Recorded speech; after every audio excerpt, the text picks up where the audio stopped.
ओम साईं राम।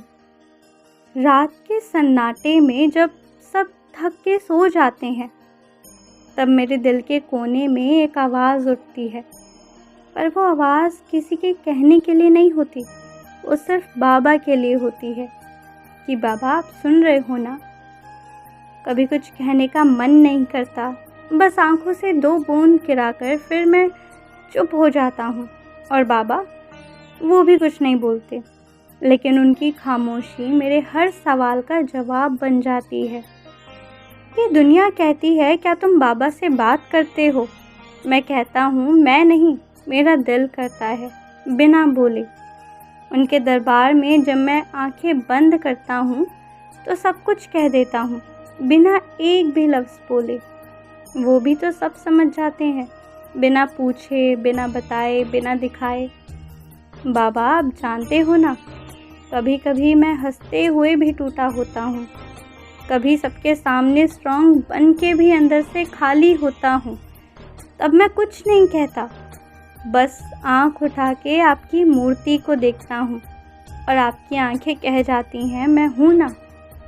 रिश्ते बिखर जाते हैं, लोग बदल जाते हैं, सपने टूट जाते हैं, लेकिन आप हर बार वही के वही होते हो, उतने ही अपने, उतने ही करीब। कभी मेरे दिल में एक बात होती है जो किसी से कह नहीं पाता, क्योंकि ये तो लोग समझ ही नहीं पाएंगे, या फिर कहने से सब कुछ और उलझ जाएगा।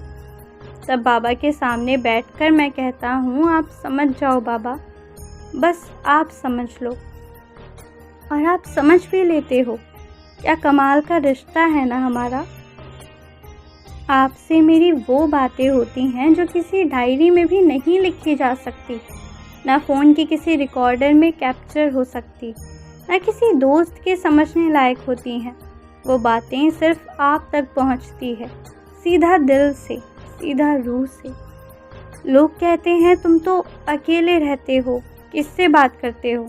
मैं कहता हूँ मैं अकेला नहीं हूँ, मैं बाबा के साथ हूँ। बाबा मैं टूट भी जाऊँ तो भी आप मुझे छुपा कर रखना, मैं खुश हो जाऊं तो भी आपके चरणों में झुका कर रखना, क्योंकि ये जो हम दोनों की छुपी हुई बातें हैं ना, ये दुनिया के हर शब्द से ज़्यादा सच्ची। बाबा आप मेरी हर बेआवाज़ बात के सुने जाने का सुकून हो, इसलिए मैं कुछ नहीं कहता, मैं बस आपसे रिश्ता महसूस करता हूँ, रूह रूह से, हर सांस से। ओम साईं राम। ये संदेश उन लोगों के लिए है जो साईं बाबा से सिर्फ दुआओं में नहीं, बल्कि अपने बेआवाज़ दर्द और सुकून में भी बात करते हैं।